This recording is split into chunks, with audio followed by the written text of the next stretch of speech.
요즘은 노인뿐만 아니라 2030 젊은 사람들의 암 환자들이 늘어나고 있습니다. 현대사회에서 우리는 신체 내의 섬세한 호르몬 균형을 방해할 수 있는 수많은 화학물질과 오염물질에 노출되어 환경 호르몬으로 인해 악영향을 받죠. 암이 생기는 이유는 무엇일까요?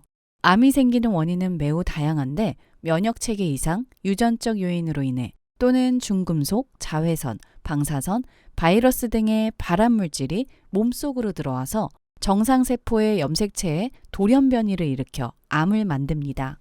누구나 몸속에 암세포를 가지고 있을 수 있지만 몸속의 암이 세포 이상을 일으키는 발암물질을 일상 속에서 자주 쉽게 접하게 되면 암세포가 종양으로 바뀌어 건강을 해칠 수 있습니다. 통상적으로 하루 사용되는 생활용품 12가지 중 이 속에 든 화학물질이 대략 100여 가지가 해당된다고 합니다.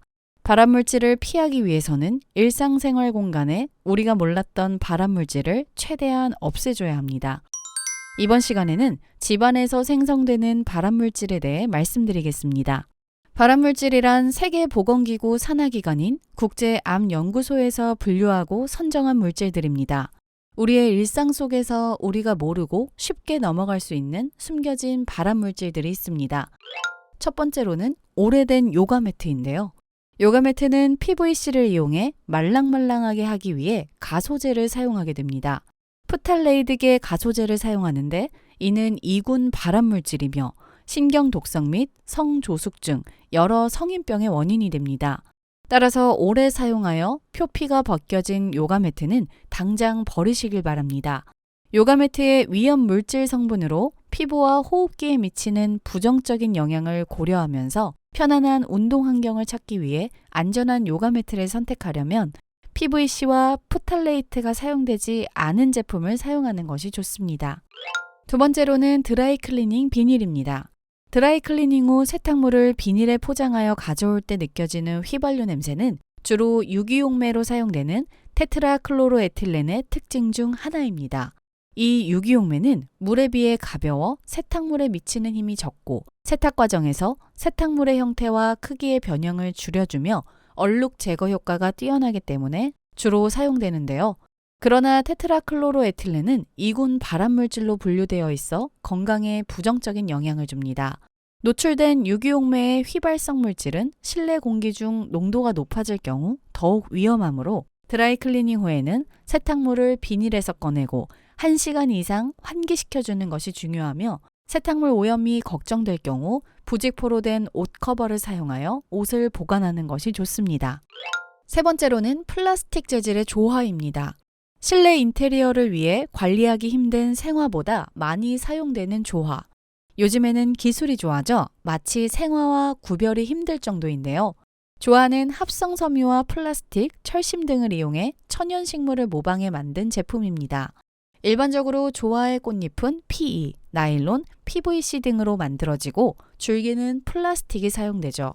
한국소비자원이 시중 유통 판매 중인 조화 20개 제품에 대해 유해물질 안전성을 시험했는데 이 중 5개 제품에서 잔류성 유기오염물질인 단세염화 파라핀을 검출했습니다. 국제암연구소가 이군 발암물질로 지정한 단세염화 파라핀은 우리 몸에서 배출되는데 아주 오랜 시간이 걸리는 장기 독성 물질입니다. 모든 조화에서 발견되는 것은 아니지만 자주 접한다면 환기를 자주 해주는 등의 조치를 해주는 것이 좋으며 너무 가까이 두지 않고 1년 내에 버리는 것이 좋습니다. 그 다음으로는 열이 가해진 종이 호일입니다. 종이 호일은 고온에 노출되지 않으면 안전한 소재입니다. 하지만 200도 이상의 고온에서는 독성이 생기는데요. 종이 호일을 고온에서 사용하면 종이 호일에 코팅되어 있는 실리콘 재질의 플라스틱 부분이 녹아 음식이 미세 플라스틱에 노출될 수 있습니다.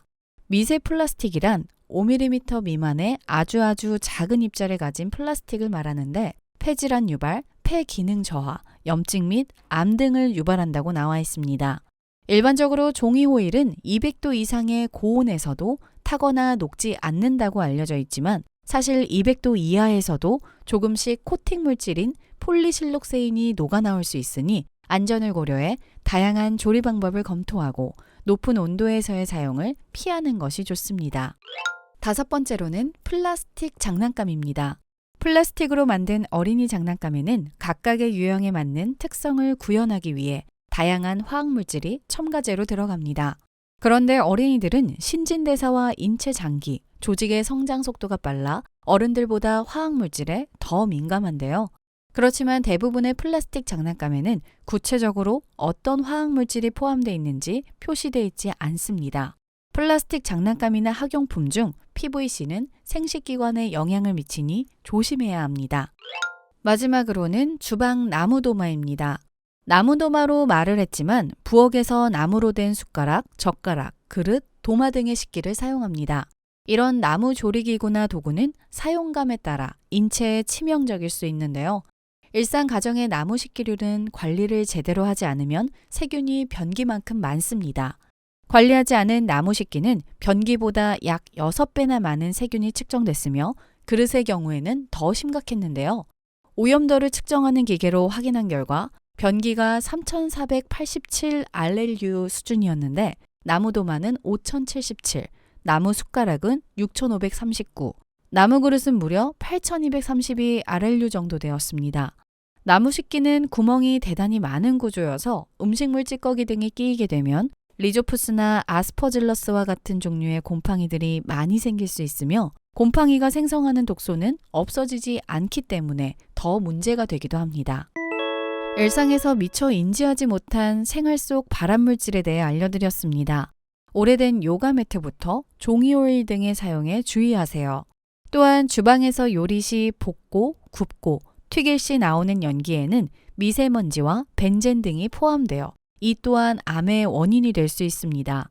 따라서 요리 방법을 삶거나 데치는 방법으로 바꾸고 후드를 반드시 켜고 환기를 자주 시켜주는 것이 중요합니다. 매일 8잔 이상의 물을 마셔 신진대사를 활발하게 하여 체내 노폐물을 배출해주는 것이 중요합니다.